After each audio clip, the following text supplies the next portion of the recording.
En el principio, Dios creó el cielo y la tierra. Sin embargo, en la tierra no había forma ni vida. Una gran oscuridad cubría el mar, y el Espíritu de Dios flotaba sobre las aguas. Entonces Dios dijo: que haya luz. Y hubo luz en la tierra.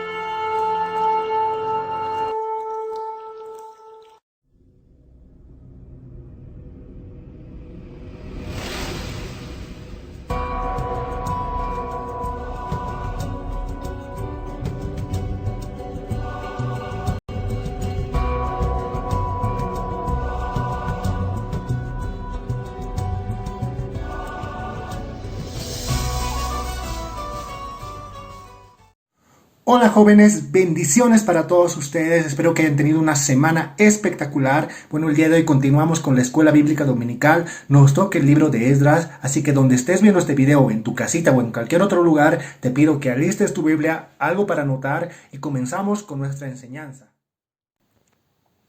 El libro lleva el nombre de su protagonista principal, Esdras, y originalmente era parte de una sola obra junto con Nehemías y Crónicas. Si bien no se menciona como su autor, Esdras es el candidato más probable para haberlo escrito, usando varios documentos, genealogías, memorias personales y otras fuentes que se encuentran dentro del mismo libro. En la Vulgata Latina, Esdras y Nehemías aparecen como primera y segunda de Esdras. La cantidad de capítulos que tiene son 10, la cantidad de versículos son 280. El tiempo de lectura aproximado es de 40 minutos. ¿Cuándo fue escrito y dónde fue? Más o menos por los 440 años antes de Cristo en la ciudad de Jerusalén. ¿A quién fue escrito? A los judíos. La idea general del libro nos da un relato del regreso de algunos de los exiliados de la cautividad y la reedificación del templo. Ahora que hemos visto la introducción de Esdras, vamos a ver un pequeño video donde resume todo lo que pasa en este libro. Presta mucha atención, porque después de esto desglosaremos las ideas principales de Esdras. En el año 538 a.C., los persas conquistaron Babilonia. El rey de Persia liberó a todos los cautivos babilonios.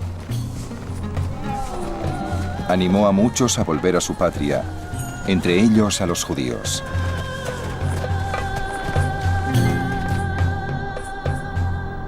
Ciro, rey de Persia, dijo: Yahvé, el Dios del cielo, me ha entregado todos los reinos de la tierra y me ha ordenado construirle un templo en Jerusalén, en Judea. Aquel de vosotros que pertenezca sin mezcla al pueblo judío, que Dios vaya con él. Que se marche a Jerusalén de Judea y construya el templo de Yahvé, Dios de Israel.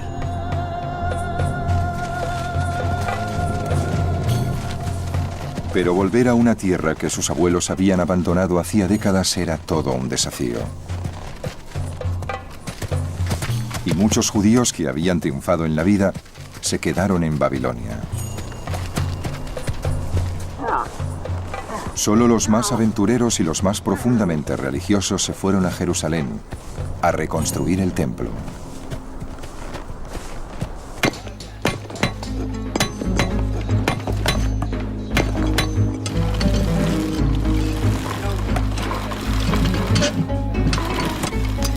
En cuanto llegaron los exiliados, se empezó a trabajar en el segundo templo. El libro de Ezra describe la emoción que invadía el ambiente. La gente contribuía con dinero para los albañiles y carpinteros, y para comida, bebida y aceite para los hombres de Tiro y Sidón que traían cedro del Líbano por mar con el permiso del rey Ciro de Persia. Los sacerdotes, con sus ropajes, avanzaron con trompetas y los levitas con címbalos para loar a Yahvé. Y luego todo el pueblo se unió en un grito de alabanza porque se habían puesto los cimientos del templo.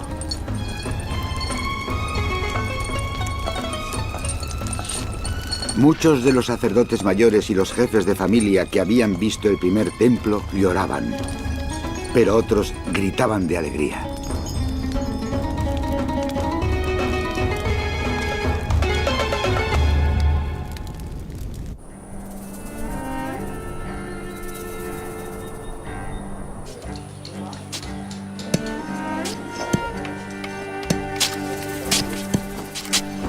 Pero el templo era la única fuente de alegría para los que habían regresado.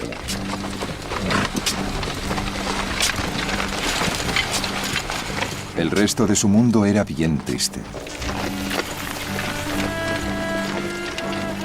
Los únicos habitantes de Judea que habían quedado atrás cuando los babilonios los invadieron eran los campesinos más pobres. En esos momentos sus descendientes estaban a punto de morir de hambre y luchaban para arrancar alimentos a la tierra.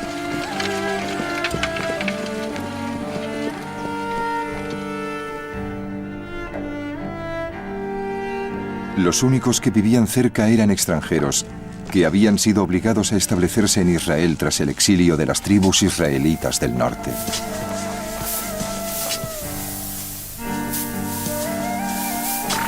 Los extranjeros hacían lo que podían para evitar que los que habían regresado pusieran el pie en Jerusalén, porque les veían como rivales por el control de la región.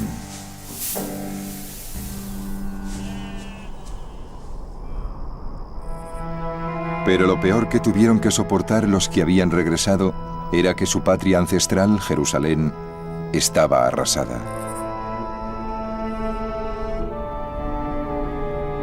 La ciudad de Jerusalén aún está en ruinas. La gente que vuelve a vivir en la zona de Jerusalén se instala en los edificios de piedra que quedaron en pie desde los tiempos de la destrucción babilónica. Así que tenemos la mitad de la ciudad donde la gente vive en casas arruinadas y luego la otra mitad de la ciudad donde no vive nadie, con los edificios aún vacíos. Debió ser algo muy deprimente. Y al cabo de un tiempo, la gente perdería la esperanza y se conformaría con una vida de descontento.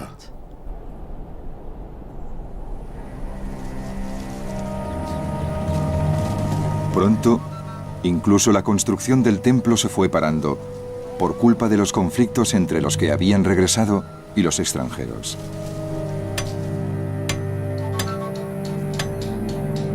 La reubicación forzosa de grupos étnicos por parte de asirios y babilonios había causado muchos problemas en todo el Oriente Medio.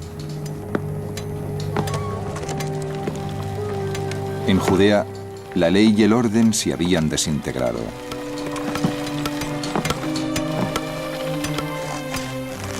Los extranjeros convencieron a los persas de que los judíos planeaban rebelarse y consiguieron una orden para suspender la reconstrucción del templo.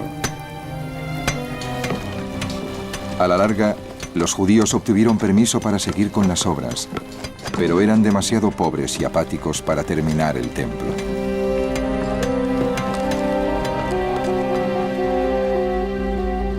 «80 años después de su llegada, el regreso a la patria de los exiliados parecía un tremendo error.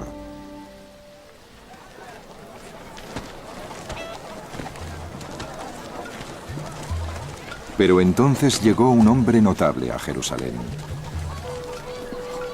Se llamaba Ezra y había sido enviado por el rey de los persas para restaurar el orden en Jerusalén. Artajerjes, rey de reyes, dijo al sacerdote Ezra: «Saludos, estas son mis órdenes. Te mandaré a Judea y a Jerusalén. Tienes que nombrar magistrados y escribas que administren justicia para todos los que conozcan la ley de tu Dios, y debes enseñarla a los que no la conozcan. Ezra es un escriba y sacerdote. No se llegaba a escriba solo por nacer escriba. Para llegar a escriba se necesitaba talento, inteligencia, cultura y creatividad. Así que por fin vuelve a Jerusalén un hombre con rango y privilegio y poder político.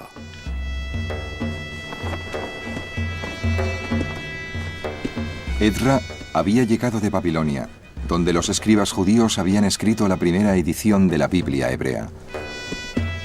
Pero los que habían vuelto eran casi todos analfabetos y no sabían nada del libro, ni de sus historias, ni de sus leyes. Ezra les preparaba una sorpresa. Ezra no llegó a Jerusalén con las manos vacías. Llegó con un libro. Y es casi seguro que el libro era la Torá, con los 5 primeros libros de la Biblia, en la misma forma que la conocemos hoy. Y dijo a esa gente: esto es lo que somos y así es como debéis vivir. Ezra reunió a toda la gente de Judea en una plaza cercana al templo y les leyó los 5 primeros libros de la Biblia, la Torá. Fue uno de los acontecimientos más importantes de la historia.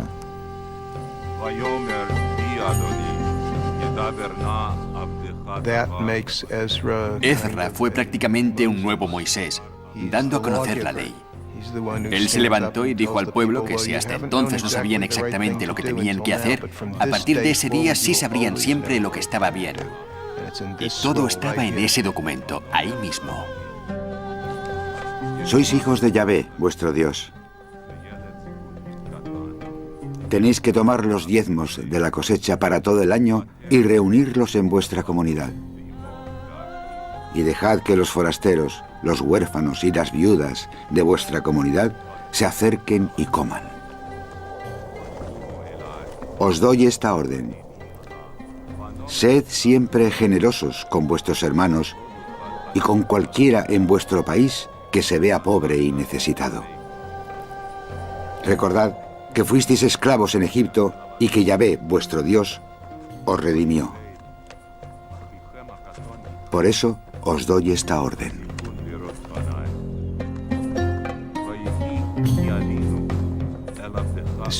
La principal posesión de los judíos es la Torá, y se convirtió en la posesión central de los judíos desde ese día, el día que Ezra la leyó en Jerusalén. Hasta entonces habían tenido partes de la Torá, pero ese día la tuvieron entera. Y durante los 2500 años que han pasado desde entonces, ha sido la fuerza que ha gobernado a los judíos, el ideal más alto. Toda ella, su historia, sus leyes, los principios de la Torá, todos provienen de ese momento de la historia.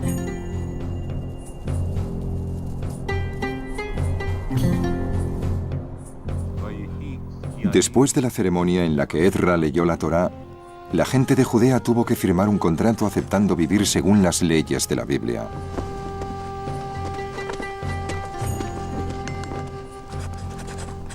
El documento que firmaron era revolucionario. Una prueba de que el Dios de los israelitas no se preocupaba solo de los reyes y los sacerdotes, sino de los granjeros y los tejedores, de las madres y los padres. Es una revolución religiosa profundamente democrática. Lo que Ezra declaró ese día no es ningún secreto en Israel. En las tradiciones de todo el mundo siempre ha habido sacerdotes misteriosos y ritos que otras personas no podían conocer. Pero la Torá está llena de los ritos exactos que los sacerdotes siguen en el templo. Y eso significa que cualquier israelita puede saber lo que saben los sacerdotes, lo que saben los maestros. La revelación de Dios es para cualquiera que decida entenderla. No hay una revelación para los profetas, otra para los sacerdotes y otra de segunda categoría para la gente de la calle. Todo el mundo puede buscar a Dios. Todo el mundo puede entender sus enseñanzas.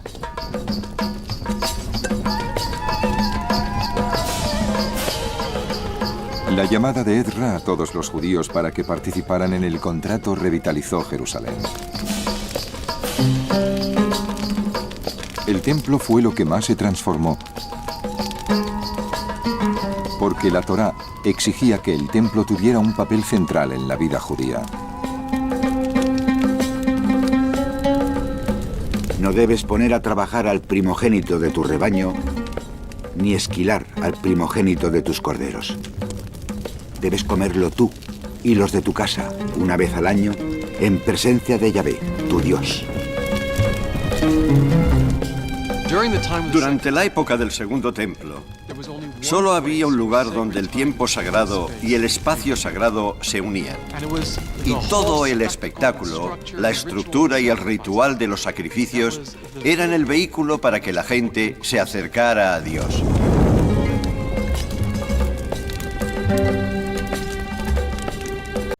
Muy bien, chicos, entonces ahora continuamos con el tema. Acabamos de ver un pequeño video resumen de lo que es el libro de Esdras.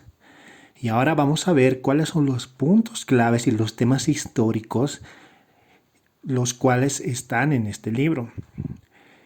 Primeramente podemos ver, y ustedes lo acaban de ver en el video que acabamos de pasar, que el libro nos da un relato del regreso de algunos de los exiliados de la cautividad y la reedificación del templo de Dios. No se olviden que el pueblo de Israel tiene una promesa de parte de Dios que a través del linaje del rey David tenía que venir un rey Mesías. Y ellos también tenían profecías y promesas de Dios que iban a volver hasta sus tierras. Entonces el libro de Esdras nos va explicando esto y nos va mostrando un relato de cómo ya algunos van volviendo a la tierra prometida y la reedificación del templo. La tarea de reedificar este lugar de adoración de Dios fue llevada en un ambiente de hostilidad y paganismo. Lo vamos a ir explicando más adelante, pero fue demorada por mucho tiempo. Y eso es también porque el pueblo así lo quiso. Esdras relata el regreso de la cautividad de algunos exiliados guiados por Zorobabel, y Esdras también registra las reformas de este último. Hay algo que pasa entre el capítulo 1 y el 6. Todavía no nos habla de Esdras, nos habla de la historia del regreso de los exiliados, y a partir del capítulo 7 es donde entra Esdras en acción y donde registra las reformas al pueblo de Dios. En esta etapa del libro se construye el templo. La tarea de reedificar el lugar de adoración, llevada a cabo en un ambiente de hostilidad, tomó 20 años, desde el 1536 a.C. hasta el 1515.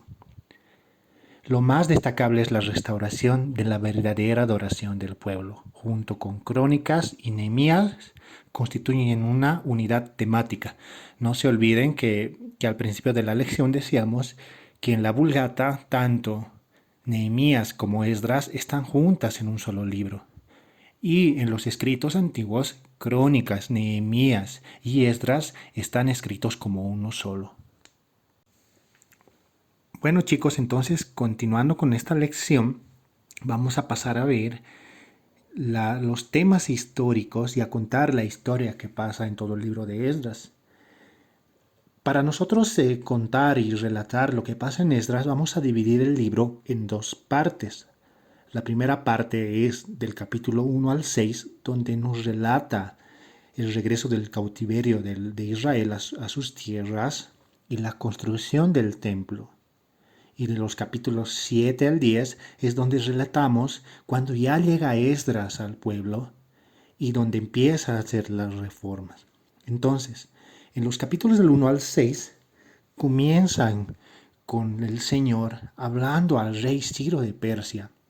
Esto es algo que ya estaba profetizado. En Isaías 44 mostraban cómo el Señor ya profetiza esto, unos 200 años antes de que suceda. Entonces el Señor habla al rey Ciro y le dice que tiene que construir su templo en Jerusalén. Entonces el rey Ciro, obedeciendo la voz de Dios, y aquí chicos, para resaltar que el Señor seguía usando a un rey pagano para hacer su voluntad, y este rey pagano tenía temor de las palabras de Dios. Tanto así que en cuanto ese Dios le habla, entonces Él obedece. Él hace y reúne. El libro de Esdras nos dice que son 45,000 hombres que regresaron a la tierra de Israel. Entonces Él da la orden de que el pueblo de Israel vuelva. Esto fue guiado por Zorobabel. Zorobabel guía al pueblo de regreso a Jerusalén. Aquí pasa algo interesante. Mientras ellos van a Jerusalén, y bueno, se supone que ahora son libres y obedezcan la voz de Dios, tardan 7 meses en reunirse para ver la restauración del templo. Y tardan 2 años en recién iniciar en poner los cimientos del templo. Entonces, cuando ellos empiezan ya la construcción del templo, dice que se acercan a ellos los que se habían quedado en la tierra de Israel. Cuando ellos fueron exiliados, hay un grupo de judíos que escapó y se quedó en la tierra. Y ellos, cuando se quedaron ahí, se juntaron con los otros pueblos paganos, porque también el rey persa había mandado a otros pueblos a que habiten la tierra de Israel. Entonces ellos se habían contaminado, casándose con las hijas de otros pueblos. Pero dice que ellos todavía, algunos hacían sacrificios a Dios, pero no lo adoraban en el templo. Y como decía, tenían algo de sincretismo en sus vidas. Entonces esos que se quedaron ahí, cuando vieron que los exiliados estaban construyendo el templo, dice que se acercaron a ellos y les dijeron que querían ayudar. Pero Zorobabel y los que habían vuelto del exilio dijeron que no, porque ustedes están contaminados. Nosotros queremos hacerlos porque el Señor nos los ha mandado. Entonces, esos que fueron negados a la construcción del templo se enojaron y llamaron a gobernantes y llamaron al rey de Persia, que ya no era Ciro, sino que estaba Darío, y les dijeron que ellos estaban haciendo algo malo, que si iban a construir el templo ya no iban a pagar impuestos a Persia, ya no iban a obedecer al rey. Entonces pararon la construcción del templo y dice que mandaron tropas y lo hicieron de manera violenta. Y imagínense, esos israelitas ahí se dieron cuenta que estaban mal. Entonces la tarea de los exiliados que habían regresado a las tierras era la reedificación del templo y los muros de la ciudad, la institución de la ley, lo cual hizo Zorobabel al llegar, también lo hizo Esdras y posteriormente lo hizo Nehemías. Todas estas restauraciones de la ley los hicieron ver como un segundo Moisés a estos hombres.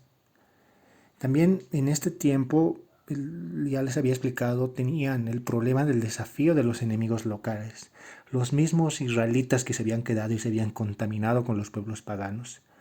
Y algo malo que también pasó en ese tiempo era la tentación a casarse con no judíos, que eso era el resultado en idolatría. Como ya vimos anteriormente, el pueblo que había regresado del exilio, esa parte del pueblo que el Señor había traído nuevamente a la tierra prometida, tardó en construir 20 años el templo. Y de allí en adelante ellos tenían que volver a hacer la adoración hacia Dios. Pero, ¿qué creen que pasó? Nuevamente ellos pecaron. Se habían juntado nuevamente con las familias y los pueblos paganos que todavía estaban en ese lugar. El rey Ciro había ordenado que el pueblo de Dios vuelva, pero no había ordenado que los pueblos que ya habitaban ahí se fueran de ahí. Ellos nuevamente volvieron a pecar, volvieron a desobedecer la voz del Señor. Es ahí que en el capítulo 7 es donde hace la aparición Esdras. El Señor había usado al rey Artajerjes para poder enviar nuevamente un remanente de exiliados a la tierra prometida, liderados esta vez por Esdras. Pero no solo eso, también envió un importante monto de oro y de plata para que ellos vayan y compren utensilios para el templo, obedeciendo a la voz de Dios. Y es ahí donde Esdras tiene que volver a Jerusalén para la restauración del remanente del pueblo del pacto en Jerusalén, en obediencia a la ley de Dios. Muestra claramente que Dios había intervenido para preservar a su pueblo, aun cuando estaban cautivos en un país pagano. Pero en su ausencia, el pueblo no había podido adorar como cuando adoraba en el templo.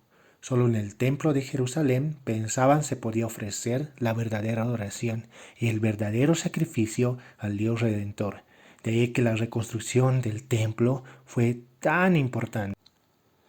Y podemos ver nuevamente que Dios podía valerse de los paganos para cumplir su voluntad en cuanto a la vida de su pueblo. Usó la vida del rey Ciro, usó la vida de Artajerjes y usó la vida de Daríos para cumplir su voluntad. En esta segunda parte del libro de Esdras, nos muestran que con la llegada de Esdras a Jerusalén, él vio que el pueblo que había regresado ya hace 60 años del exilio se había juntado con el pecado. Incluso los sacerdotes y levitas que habían vuelto antes se habían juntado con los pueblos paganos y habían tomado para sí esposas de esos pueblos. Entonces dice que Esdras se rasgó las vestiduras delante del pueblo y empezó a clamar por su pueblo. Y a él se unieron muchos de los que habían vuelto, pidiendo por el perdón de Dios. Ellos habían construido ya el templo. Y en el templo de Dios ellos podían restaurar la adoración de Dios y reencontrar su verdadera identidad como pueblo de Dios en el mundo. Entonces, Esdras, con las reformas que estaba llegando a hacer, estaba haciendo cumplir la voluntad de Dios. El libro de Esdras enseña una gran lección sobre la providencia de Dios. Varios reyes persas se mencionan en este libro. Cada rey jugó un papel importante en cuanto al regreso a Jerusalén del pueblo del pacto y la reconstrucción del templo como centro de la vida religiosa judía. Esto nuevamente les digo demuestra que Dios puede valerse de los paganos para cumplir su voluntad en cuanto a la vida de su pueblo.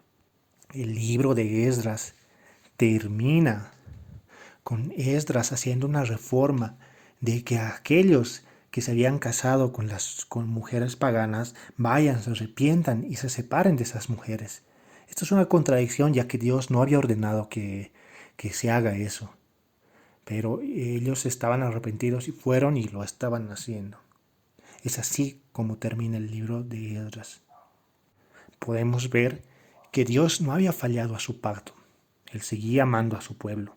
Y Él seguía cumpliendo su pacto. El pacto que le había hecho a Abraham, el pacto que le había hecho a David. Vemos a un Dios que no falla en sus palabras. Ya vemos en su palabra que Él es fiel. Y Dios termina perdonando nuevamente a su pueblo, a pesar de que les había mandado al cautiverio, de que los había rescatado nuevamente, les había permitido construir el templo nuevamente.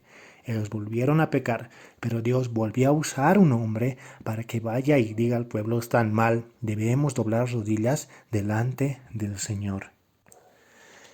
Chicos, quiero terminar este estudio del libro de Esdras relacionando todo esto con nuestras vidas. Muy bien.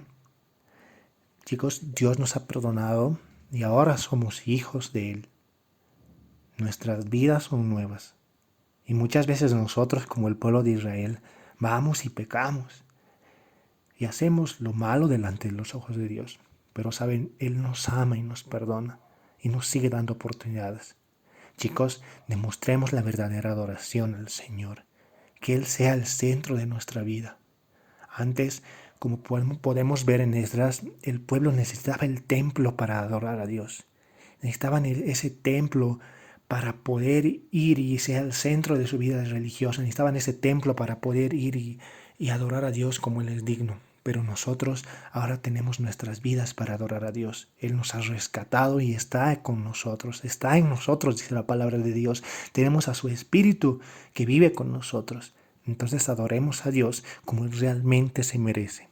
Amén. Muy bien, chicos. Muchas gracias por ver este video, por ver esta lección. Y antes de poder terminar y poder pasar a nuestra oración final, quisiera dejarles una tarea para que puedan responderla en los comentarios o puedan enviarnos una respuesta a mí o a Daniel. Chicos, cuando regresó Esdras a la tierra prometida, ¿con cuántos hombres lo hizo y de qué familias fueron? Entonces, chicos, si ustedes responden a esta pregunta, van a tener un premio sorpresa. Muy bien. Entonces, ahí donde están, quisiera que oremos y demos gracias al Señor porque en este tiempo Él nos está cuidando y ha estado fortaleciendo y nos permite poder aprender un día más de su palabra. Amén. Entonces, oremos. Señor, te damos gracias por todo lo que tú haces. Te damos gracias porque nos has cuidado, Señor. Y te damos gracias porque ahora estás con nosotros. Te entregamos este estudio a ti, Señor. Tú tocas nuestros corazones, Señor, y te entregamos nuestras familias a ti. Gracias te damos por todo, Señor. Gracias por enseñarnos, Padre. Y gracias, sobre todo, por protegernos y cuidarnos. Te amamos, Señor. Amén. Amén, chicos. Bendiciones. Y nos vemos la siguiente clase.